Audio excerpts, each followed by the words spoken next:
The Odyssey of the Dragonlords Remastered Kickstarter has just ended, and during that Kickstarter we got the subclasses to give feedback to before it officially releases digitally in March, and that's what I'm going to do today. As for introductions, I'm Fire Alley. I'm a writer on Retroactive Reestablished, a 2014 to 2024 subclass update based on the work of T. Healthy. I've played 5e for 10 years, GM'd it for 6 years, and played TTRPGs for 20. Needless to say, I know what a game looks like and feels like from both sides of the table and have experience doing exactly what it is Arcanum Worlds is doing for these subclasses.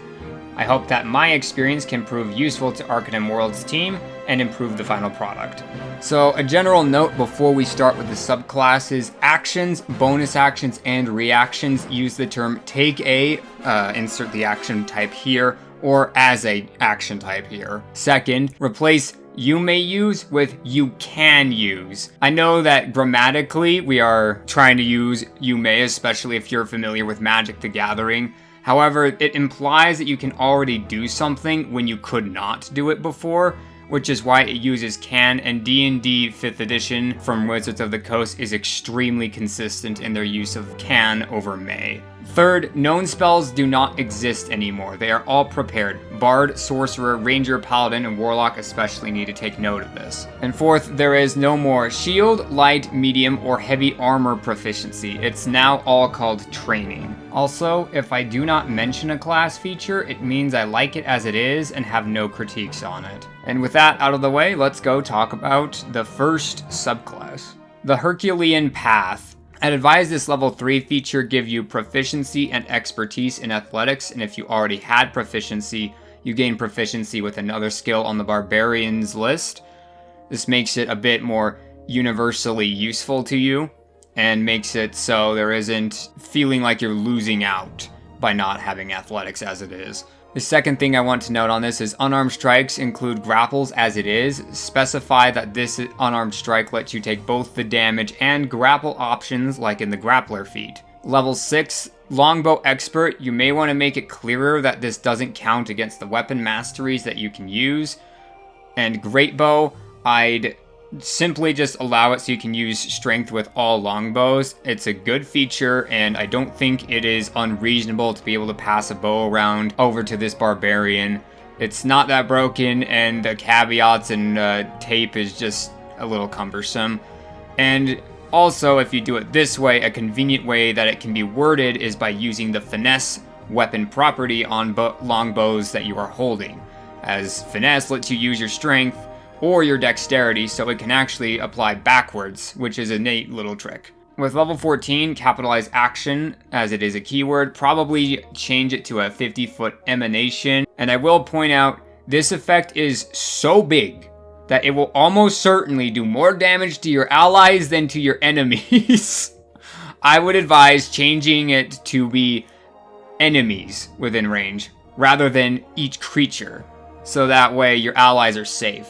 But I would also advise the effect either slow enemy speeds by 15 to 20 feet, or state that the difficult terrain does not affect allies, one of the two, because otherwise this is going to cause a lot more problems to your teammates than to your enemies. I speak from experience, having worked with Fireball and Circle of Death. The College of Epic Poetry. I really like the idea behind this one. I can see it potentially being obnoxious to try to remember to write all of these verses down and the events that happened with them, but it is really unique. If it proves to be really cumbersome and people don't like this mechanic, you could change it to be you unlock 2 verses at level 3, 2 more at 6, and then one final one at 14, and you pick and choose which ones those ones would be. And that would also prevent multi-class dipping from kind of making it so you drop in 3 levels and get the absolute best feature it has to offer and get all of the scaling it has to offer from the beginning. Generally speaking, in 2024, they have rules in place to make sure multi-class dips don't run away with the features and scale in the same fashion that someone who monoclasses would, because that just doesn't make any sense. If I take 3 levels of something and 0 more, I should not be as good at that as someone who took 17 levels in the class. It just makes no sense. The thing I would recommend with this epic verse is make it not take a reaction anymore, because that is going to get in your action economy way really quickly, and it's going to be potentially lethal to you. And it has no combat benefits to it either. You're more or less giving up time now to have something better later, which is fine on paper until you really needed to cast Shield or Silvery Barbs or something else to save your skin. The final note that I want to say is D&D is more or less phasing out passive perception. In the Dragon Delves books, I have not run into anything that talks about it. I haven't seen it come up in the Adventures in Faerun book and other places.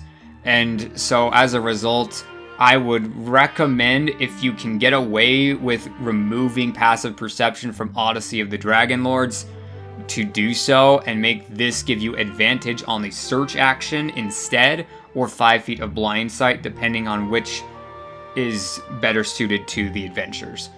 The Prophecy Domain Cleric's Blessing of Foresight should probably mention whenever you cast a divination spell with a spell slot.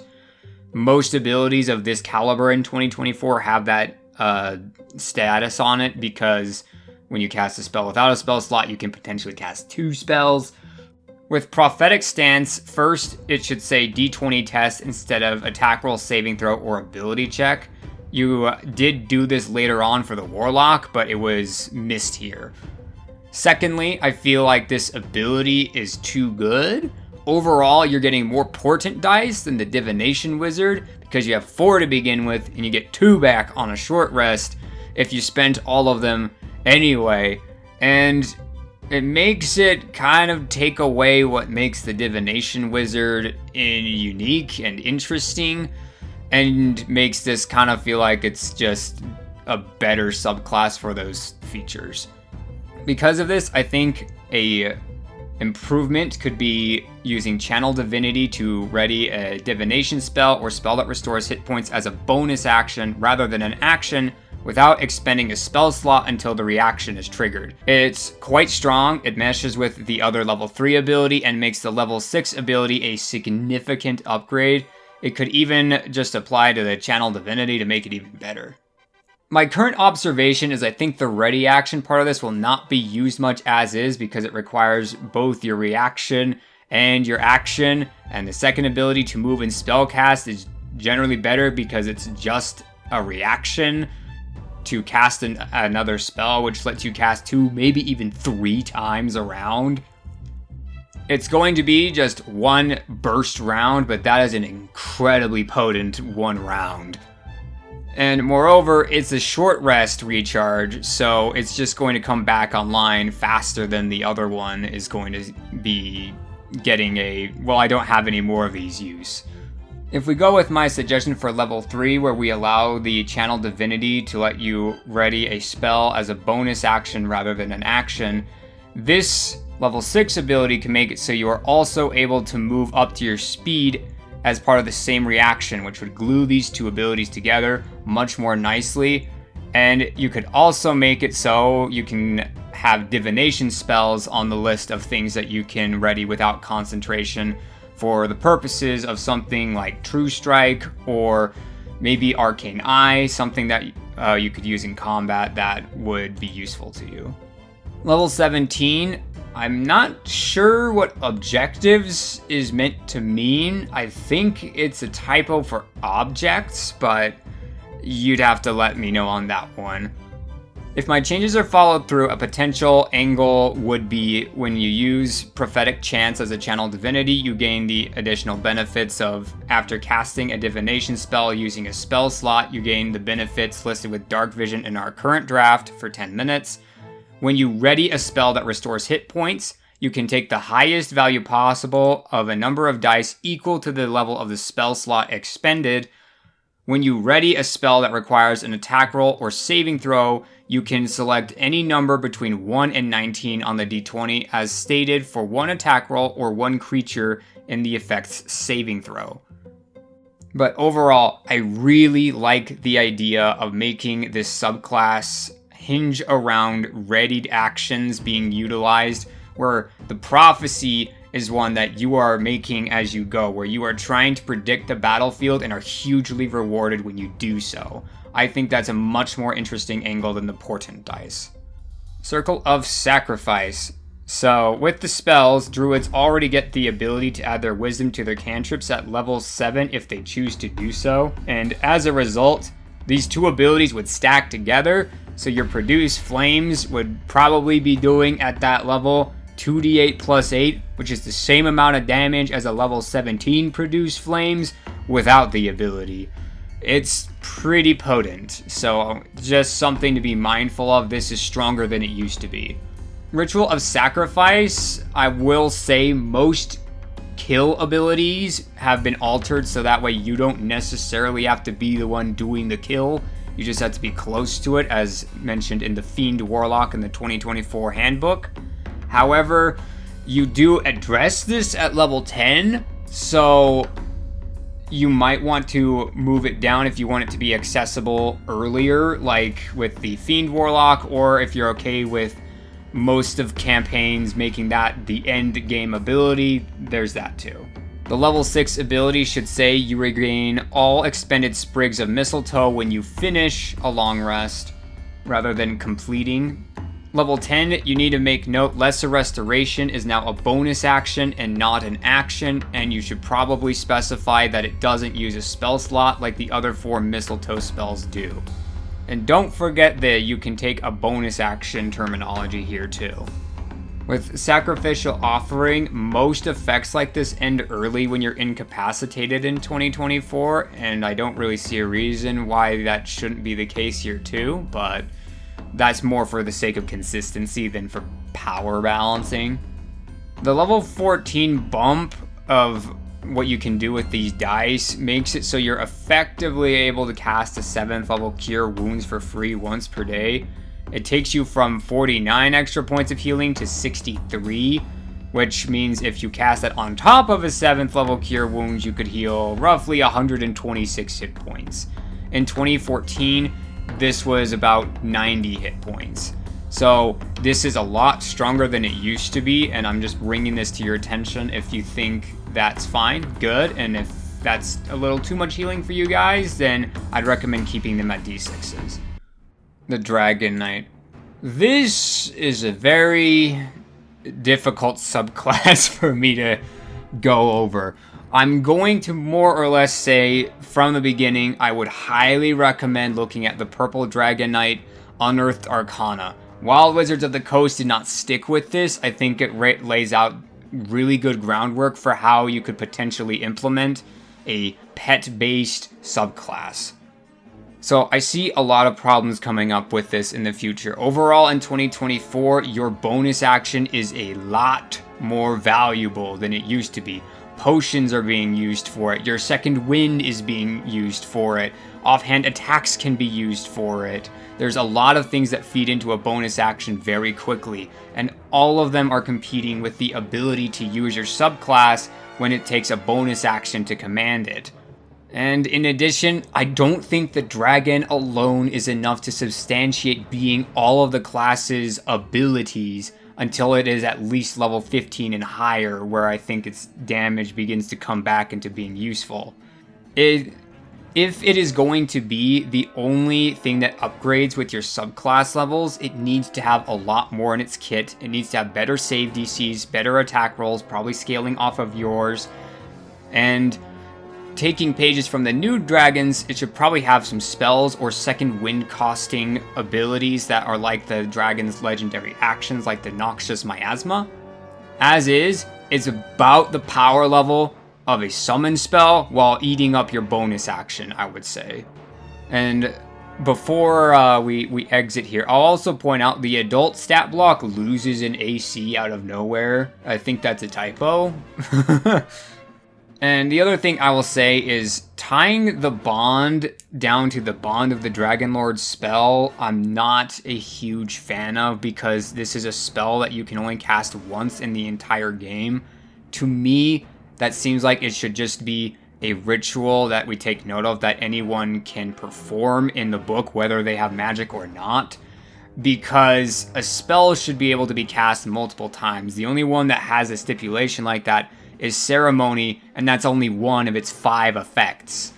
The other thing I'll point out about this spell, and I know that's for another video, but this spell is so crippling to anyone that is not of the 2 subclasses that are built around it.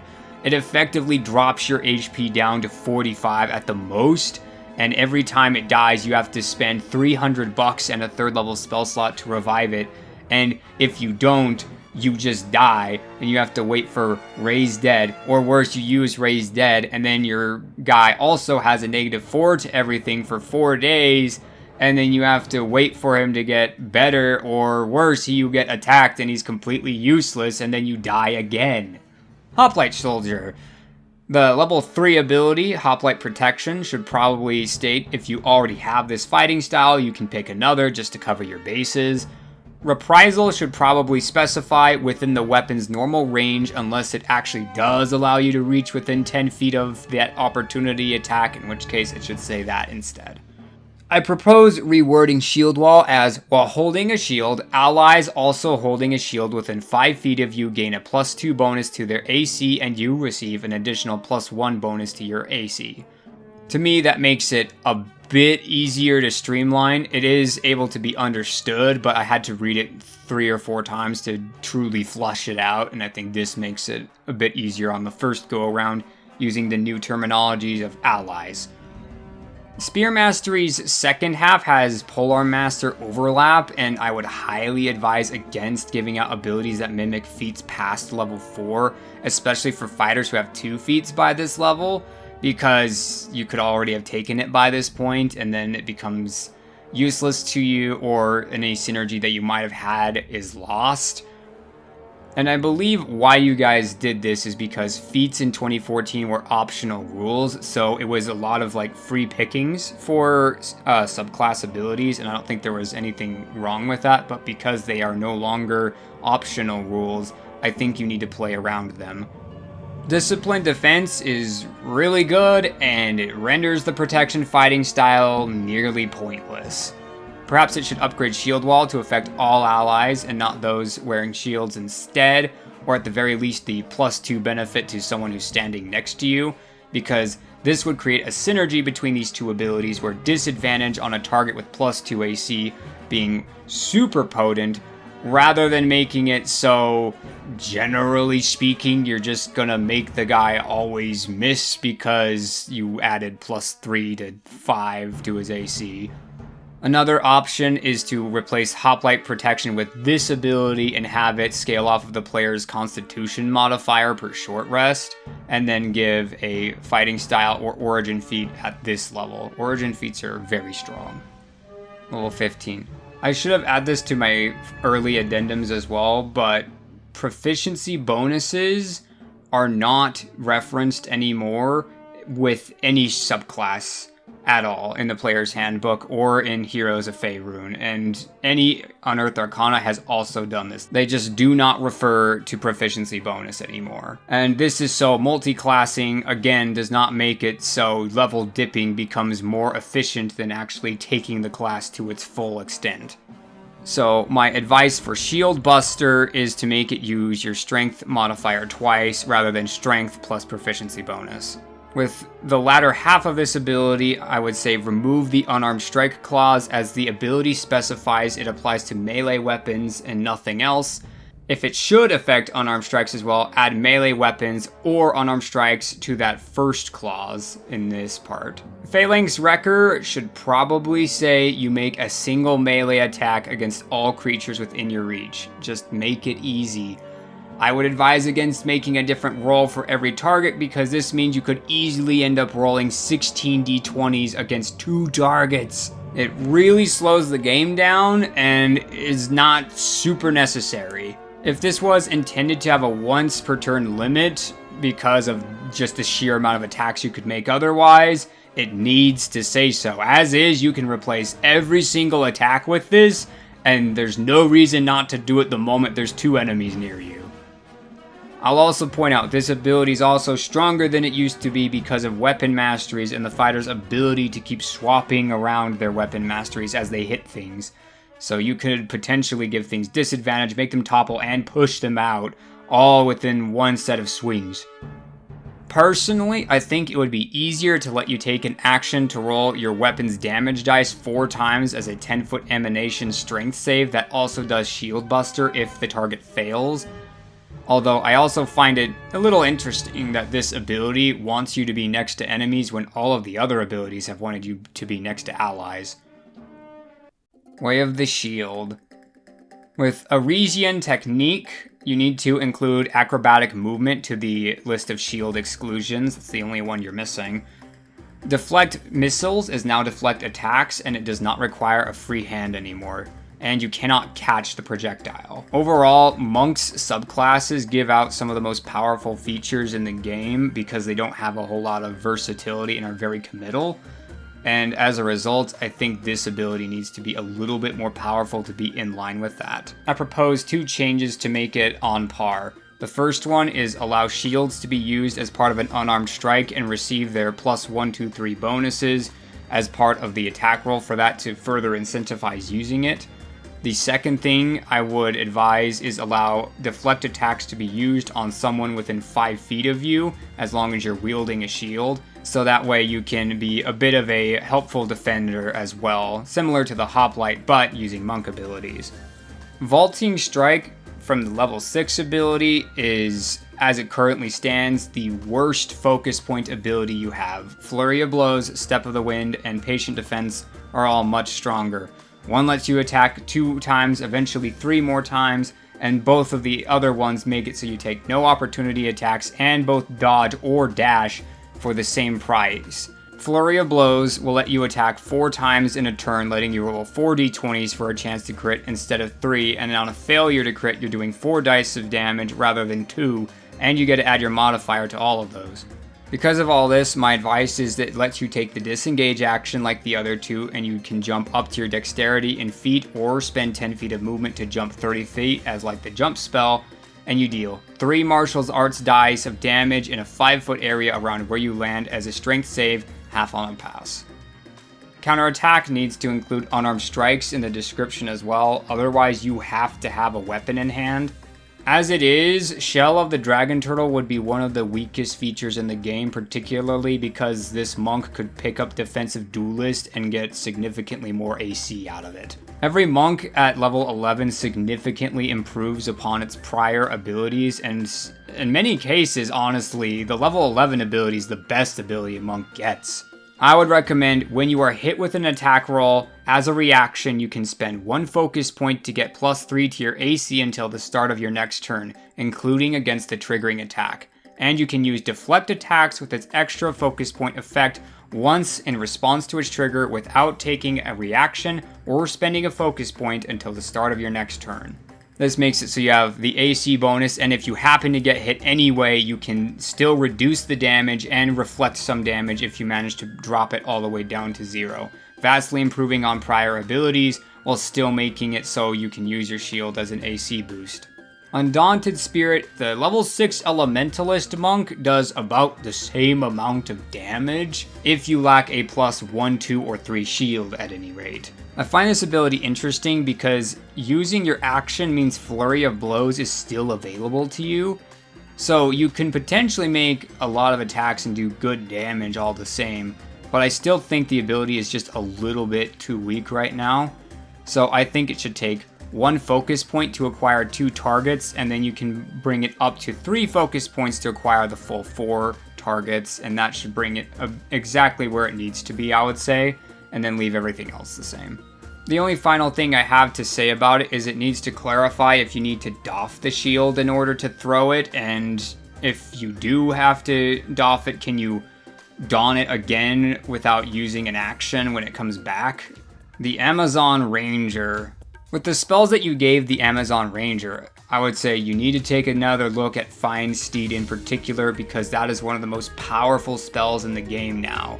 It lets you heal, get a permanent mount with flying, good HP, good AC, you can cast it again if it dies, This spell alone makes the Amazon leaps and bounds far more powerful than it used to be. It's something that you should take note of. I'm not saying to remove it, but you should be aware of it. Find Steed is nowhere close to being a half CR summon anymore. The Stimfey is in a weird position because I feel like it is too disconnected. It doesn't really get better over time, but it also eats into your bonus action, and it is rarely going to be a better bonus action use than other abilities versus like the Beastmaster, where consistently you want to be using the Beast rather than Hunter's Mark. And overall, because it's a bonus action, it really gets in the way of the Ranger. It gets in the way of your spells, it gets in the way of Nature's Veil, it gets in the way of Hunter's Mark. There's too many resources it competes with for far too little to gain in combat. And as a result, I don't think this ability is very useful to you, as even at the level you pick it up at. My advice to fix this would be to make the Stimfey part of the Find Familiars spell, and from that it would stop competing with your bonus action economy and make it so it is a lot more consistent, and that way it can also stay in this relatively weak state of being without becoming overbearing. And it also makes it a bit better because a problem I had with it as well is you can't use it as an effective scout because it's a clockwork bird, so people are going to notice that's not a normal bird, so it's not inconspicuous, so it needs to be stealthy, and you also can't talk to it, so you don't actually know what it even scouted to begin with. This would solve a couple of those problems as well. The Amazonian Battle Cry. Giving you advantage on your Hunter's Mark target, I will point out, is a level 17 ability for the Ranger now. And granted, that is infinite use, and this one isn't. However, you are still getting essentially those effects 10 levels early. And a potential change that we could have for that to keep this Stimfey a bit more useful is rather than you getting advantage on that creature, your Stimfey does. And the Stimfey also just knows where it is, similar to the Mind Spike spell, so it can't benefit from invisibility, allowing your bird to watch it for your prey and make sure it can't escape you. And I think that's a pretty cool change that you could do.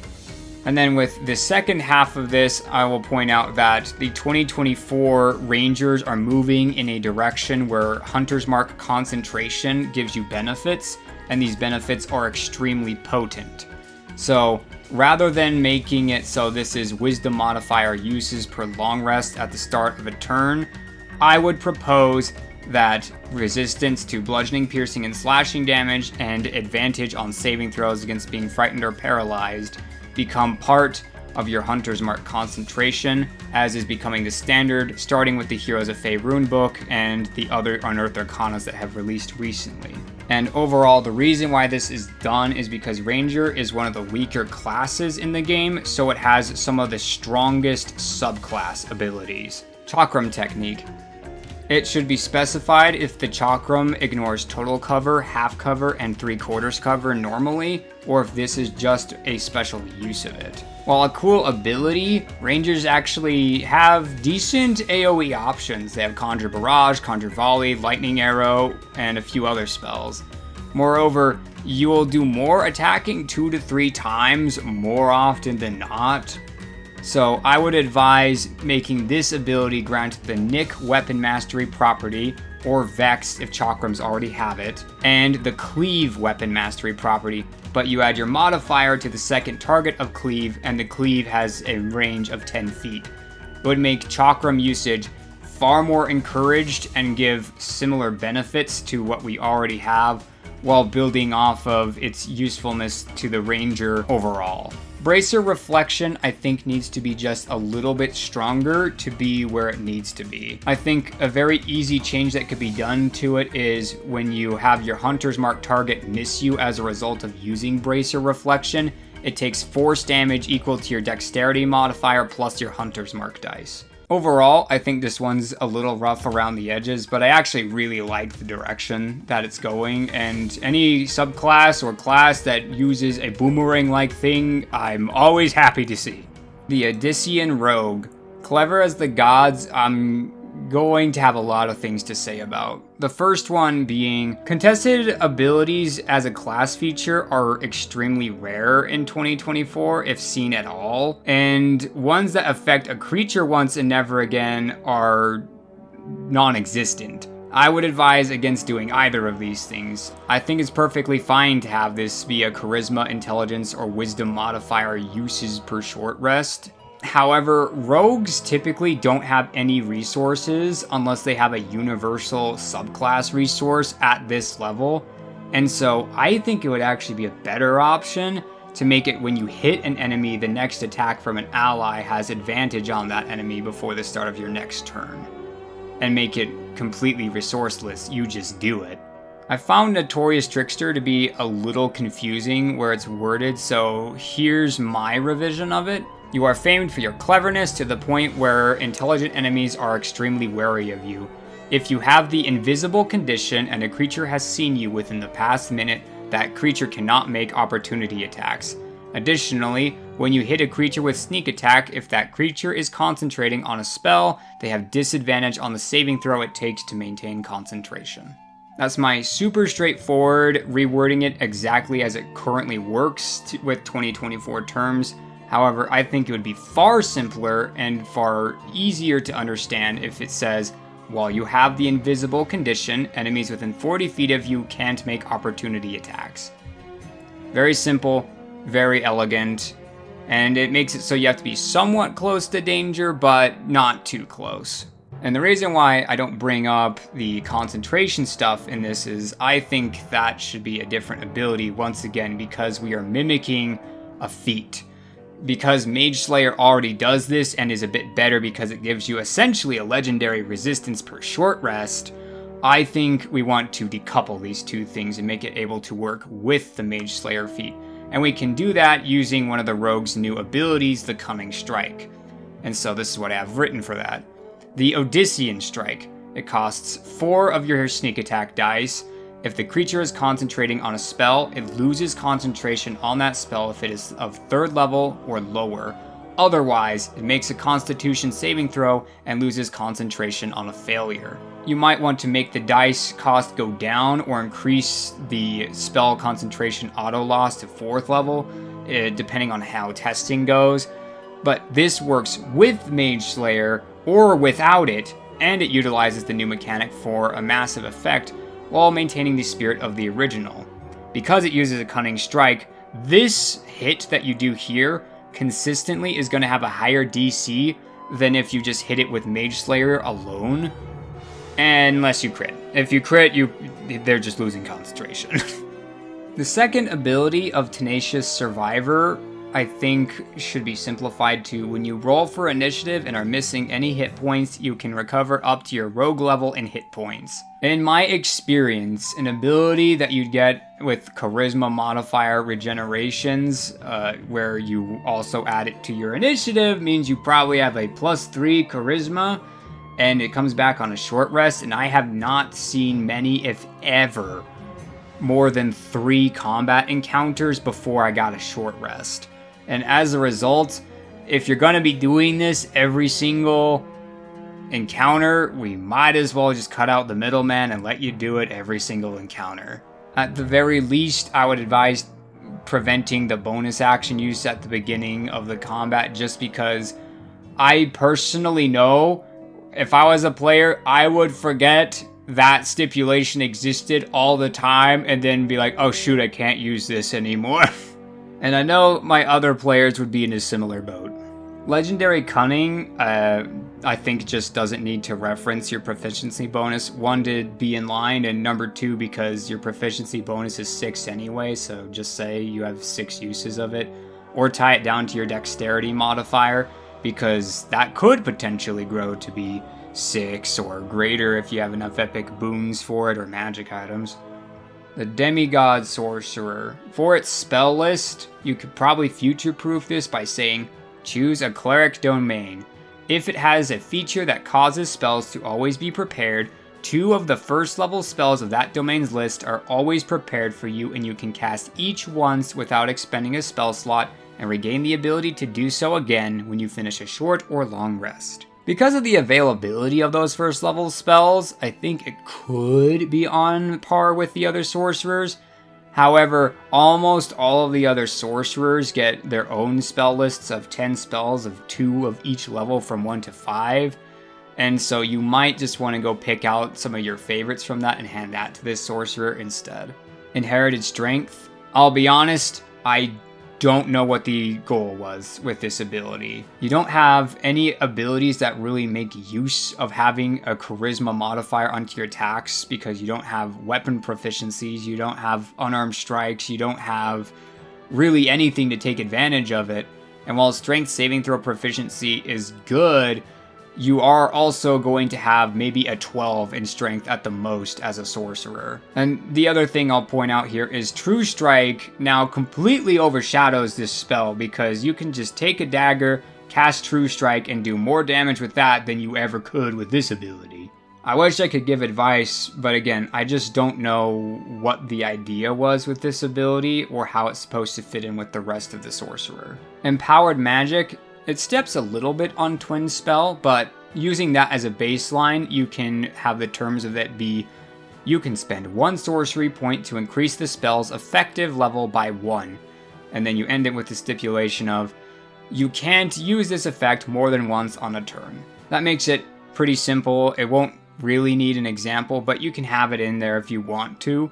Divine Resistance. I would suggest one of the following for this ability because it's a little weak right now coming on so late into the game, as well as Mage Slayer more or less overshadowing it, doing the same thing but recharging on a short rest. Option 1 is you avoid any damage if you were to take half on a success when you use this ability. Option 2, it recharges on a short rest like Mage Slayer. Or option 3, you can regain a use of it by spending 6 sorcery points. Ascendant Sorcery. I want to point out, as it currently stands, you could cast a level 29th Chromatic Orb with Empowered or Seeking spell attached to it at level 20. It would have advantage on every target, deal 139 damage to the target, crits for 279 damage, and it can acquire up to 30 targets in total. If there's miraculously even 10 enemies to hit with this, it's 1,395 damage. Even the 2 levels earlier where you don't have Arcane Apotheosis, generally speaking, if you can win the combat in 1 9th level spell on all your spell slots and then take a short rest to get half of them back, you're in a really good place. It's a cool ability, don't get me wrong, and I like it, but being uncapped makes it so the sorcerer is very easily able to decimate an entire battlefield in 1 or 2 spells. I think the easy solution here is it caps at an effective 10th level. The Fates Patron. Warlocks no longer have expanded spell lists. They also are automatic preparations. You can look at the other Warlocks in the player's handbook to see how they write that out, but it's very clearly stated to be such. Fate's Foretelling, while Portent again is good, this is going to be on par or better than the Divination's Portent because you are probably going to get at least 1 short rest, maybe 2, before the long rest, which means that you have 2, maybe 3 of those D20s coming your way, which makes it the same thing as the Divination Wizard. Which again, to me, it takes away some of its uniqueness, although I think this is less bad than what the Cleric would be doing to a Divination Wizard. However, in order to preserve its uniqueness and maintain the idea behind the Portent dice, I propose rolling a number of D10s equal to your Charisma modifier and recording those numbers and being able to replace any single die used for healing or damage with one of these dies per short rest. It's similar to Portent, but it's different enough to give it a unique spin where those high rolls and those low rolls are going to be applied to either enemies or allies respectively, and because they're D10s, sometimes they'll allow you to make a spell do more damage than it normally would, which I think is a cool way to foretell the Fates really wanting one guy dead. Fates Demands. I like this ability, but currently it actually doesn't work at the level you get it at, rules as written. because you regain a spell slot of level equal to your proficiency bonus, and your proficiency bonus at level 10 is 4. You don't have a 4th level spell slot to regain. You have 2 5th level spell slots and that's it. So you won't be able to restore your spell slot until level 13. I would revise everything here to deal with this problem as when you reduce a creature to 0 hit points, or a creature is reduced to 0 hit points within 60 feet of you by an ally, you can create a Pact Magic spell slot of your proficiency bonus in level, no action required. This spell slot vanishes when you finish a short or long rest, and once you use this feature, you can't do so again until you finish a short or long rest. This gives it a bit more flexibility, makes it so at level 17 it's the only way you can get a 6th level spell slot, and overall I think this makes it work a lot better. Inescapable Fate. Change the unaware bit to if you have the invisible condition to make things easy. Look at the Arcane Trickster and the hide action for more information. I think a range should be specified with this ability, such as 120 feet, and allowing you to regain a use of this with a Pact Magic slot, similar to the Fiend's level 14 ability. But if it's deemed too powerful, you could make it require the 6th level spell slot that Fate's Demands gives you.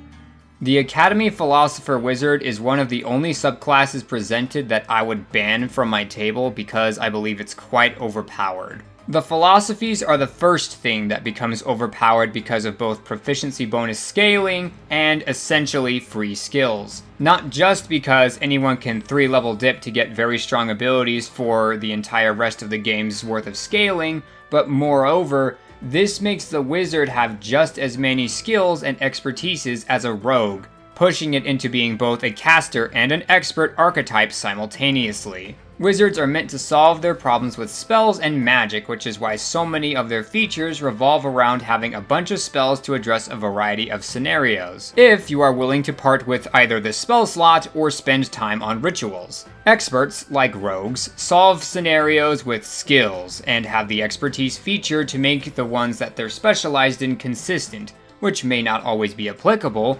but also do not cost a resource. This trade-off and balance between the two archetypes is lost when the philosophy dip grants so many skills. The abilities also become too plentiful as time progresses, going from 4 in total to 36 in total, which is more than any other class receives by a significant margin. This in mind, my proposal to fix these two items is to change the amount of charges the philosophies have to be equal to your intelligence modifier, or based off of your wizard level specifically, and you regain 1 on a short rest, or by using a spell slot like the Bard's Bardic Inspiration recharge.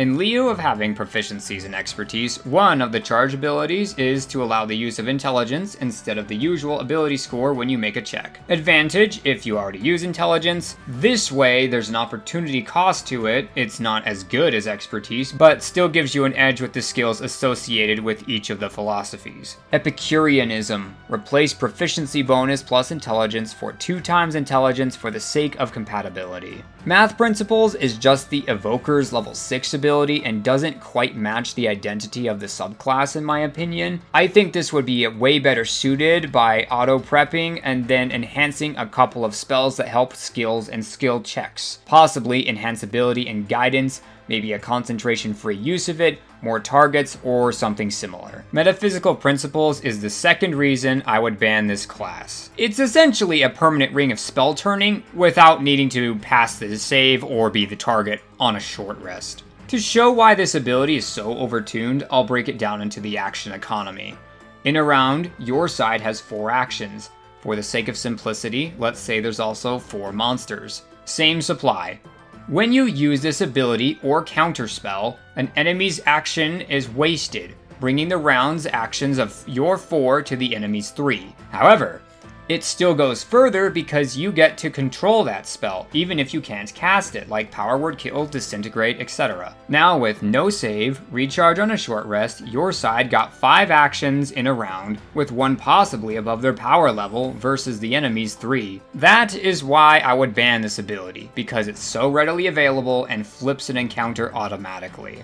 I want to point out, Counterspell is a saving throw now. So if that was reined in, any ability that does something similar should have serious consideration about following suit. My advice to rein it back in is that you have to have the spell slot of what it is you are trying to redirect. So at level 10, it has to be a spell of 5th level or lower. And it is a Constitution saving throw, recharges on a long rest. This keeps you from getting access to too powerful a spell early like the Ring of Spell Turning, but it also isn't automatic anymore. So while powerful, it isn't infallible.